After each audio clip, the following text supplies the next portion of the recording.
ನಮಸ್ಕಾರ ಸ್ನೇಹಿತರೆ, ನಮ್ಮ ಚಾನೆಲ್ಗೆ ಸ್ವಾಗತ. ಯಾರೆಲ್ಲ ಇನ್ನೂ ಈ ಚಾನೆಲ್ಗೆ ಸಬ್ಸ್ಕ್ರೈಬ್ ಆಗಿಲ್ಲವೋ ದಯವಿಟ್ಟು ಈ ಕೂಡಲೇ ಸಬ್ಸ್ಕ್ರೈಬ್ ಆಗಿ. ಈ ಒಂದು ಕಥೆ ತುಂಬಾ ಇಂಟರೆಸ್ಟಿಂಗ್ ಆಗಿದೆ. ಸ್ವಲ್ಪವೂ ಸ್ಕಿಪ್ ಮಾಡದೆ ಪೂರ್ತಿಯಾಗಿ ನೋಡಿ.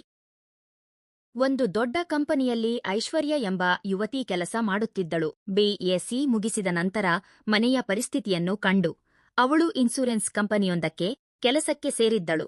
ಮನೆಯಲ್ಲಿ ಅಮ್ಮ ಮತ್ತು ಒಬ್ಬ ತಮ್ಮ, ಇಷ್ಟೇ ಅವಳ ಪುಟ್ಟ ಕುಟುಂಬ.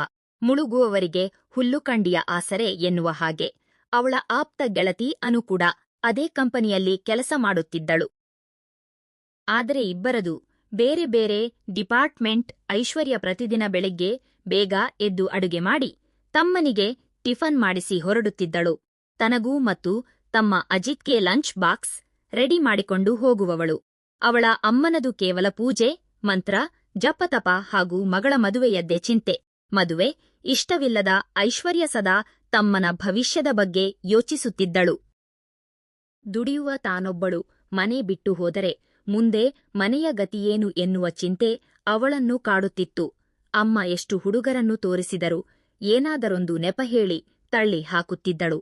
ಕಂಪನಿ, ಮನೆ ಮತ್ತು ಗೆಳತಿಯೊಂದಿಗಿನ ಸಾಯಂಕಾಲದ ಹರಟೆ, ಇಷ್ಟೇ ಅವಳ ಲೋಕವಾಗಿತ್ತು. ಒಂದು ದಿನ ಐಶ್ವರ್ಯ ಮತ್ತು ಅನು ರೆಸ್ಟೋರೆಂಟ್ಗೆ ಕಾಫಿ ಕುಡಿಯಲು ಬಂದಿದ್ದರು. ಅನು ಕೇಳಿದಳು, ಏನೇ ಐಶ್ವರ್ಯ, ಅಮ್ಮನನ್ನು ಎಷ್ಟು ಅಂತ ಸತಾಯಿಸುತ್ತೀಯಾ? ಮದುವೆಗೆ ಹೂ ಅನ್ನಬಾರದ? ಅದಕ್ಕೆ ಐಶ್ವರ್ಯ, ನಾನು ಮದುವೆಯಾಗಿ ಹೋದರೆ ನನ್ನ ಕುಟುಂಬದ ಗತಿ ಏನು? ನನ್ನ ಗಂಡನಾಗಿ ಬರುವವನು ಇವರನ್ನೂ ನನ್ನ ಜೊತೆ ಅಕ್ಸೆಪ್ಟ್ ಮಾಡುತ್ತಾನಾ? ಅದೆಲ್ಲ ಆಗದ ಮಾತು ಎಂದಳು. ಹಾಗಾದರೆ ಒಂಟಿ ಲೈಫ್ ಎಂದು ಅನು ಕೇಳಿದಾಗ ಐಶ್ವರ್ಯ ತಮ್ಮ ಸೆಟಲ್ ಆದ ಮೇಲೆ ಒಂದು ಮಗುವನ್ನು ದತ್ತು ಪಡೆಯುತ್ತೇನೆ ಎಂದಳು. ಅವರು ಬಿಲ್ ಪಾವತಿಸಿ ಏಳುತ್ತಿರುವಾಗ ಹಿಂದಿನಿಂದ ಬರುತ್ತಿದ್ದ ವೇಟರ್ ಅವಳಿಗೆ ಕಾಣಲಿಲ್ಲ. ಅವಳ ಕೈ ನೇರ ಅವನು ಹಿಡಿದಿದ್ದ ಟ್ರೇಗೆ ತಾಗಿ ಅದರಲ್ಲಿರುವ ಚಟ್ನಿ ಎದುರಿಗಿದ್ದ ಯುವಕನ ಮೇಲೆ ಹಾರಿತು. ಅವಳು ವೇಟರ್ಗೆ ಸಾರಿ ಸಾರಿ ಎನ್ನುತ್ತಿರುವಾಗ ಅನು ಪಿಸುಗುಟ್ಟಿದಳು. ಇವನಿಗೇನು ಸಾರಿ ಹೇಳ್ತೀಯಾ? ನೀನು ಹೇಳಬೇಕಾಗಿರುವುದು ಈ ಸುಂದರ ಯುವಕನಿಗೆ. ಐಶ್ವರ್ಯ ಎದುರು ನೋಡಿದಾಗ ಮೋಹಕ ಮುಖದ ಸುಂದರ ಯುವಕ ಕಂಡನು. ಅವನ ಬ್ಲೇಜರ್ ತುಂಬಾ ಚಟ್ನಿಯ ಅಭಿಷೇಕವಾಗಿತ್ತು. ಸದ್ಯ ಮುಖದ ಮೇಲೆ ಬಿದ್ದಿಲ್ಲ ಎಂದು ಐಶ್ವರ್ಯ ಅಂದುಕೊಂಡಿದ್ದು ಕೇಳಿ ಅವನಿಗೆ ಭಯಂಕರ ಕೋಪ ಬಂತು. ಯೂಸ್ಲೆಸ್ ಫೆಲೋ, ಹೇಗೆ ನಡಿಬೇಕು ಅಂತ ಗೊತ್ತಿಲ್ವಾ? ಮ್ಯಾನರ್ಸ್ ಇಲ್ವಾ? ಕ್ಷಮೆ ಕೇಳೋದು ಬಿಟ್ಟು ಮುಖದ ಮೇಲೆ ಬಿದ್ದಿಲ್ಲ ಅಂತ ತೃಪ್ತಿ ಪಟ್ಟಿದ್ದೀಯಾ ಎಂದು ಕಿರುಚಿದನು. ಅದಕ್ಕೆ ಐಶ್ವರ್ಯ, ಹೇ ಹಲೋ, ನಾನೇನು ಬೇಕು ಅಂತ ಮಾಡಿಲ್ಲ. ಬೇಕಿದ್ರೆ ದುಡ್ಡು ಬಿಸಾಕ್ತೀನಿ, ಕ್ಲೀನ್ ಮಾಡಿಸು ಎಂದಳು. ನಿನ್ನ ದುಡ್ಡು ಯಾವನಿಗೆ ಬೇಕು? ಏನು ದೊಡ್ಡ ಕುಬೇರನ ಮೊಮ್ಮಗಳ? ಮೈಮೇಲೆ ಹಾಕಿರೋ ಬಟ್ಟೆ ನೋಡ್ತಿದ್ರೆ ತಿಳಿಯುತ್ತೆ. ಹೊಟ್ಟೆಗೆ ಹಿಟ್ಟಿಲ್ಲದಿದ್ದರೂ ಜುಟ್ಟಿಗೆ ಹೂವಂತೆ ಈ ಜನ್ ಜನ್ ಎಂದು ಅವನು ಹಂಗಿಸಿದನು.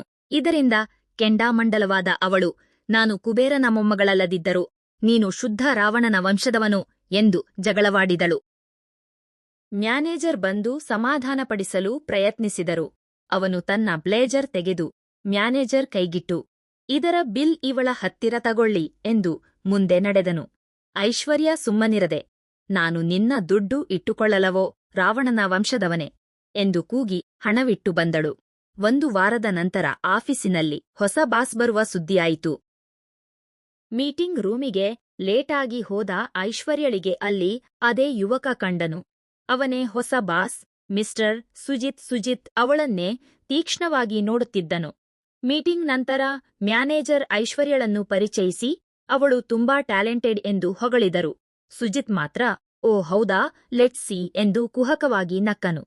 ನಂತರ ಕೆಲವು ದಿನಗಳು ಐಶ್ವರ್ಯ ಬಾಸ್ ಚೇಂಬರ್ಗೆ ಹೋಗುವುದನ್ನೇ ತಪ್ಪಿಸಿಕೊಂಡಳು.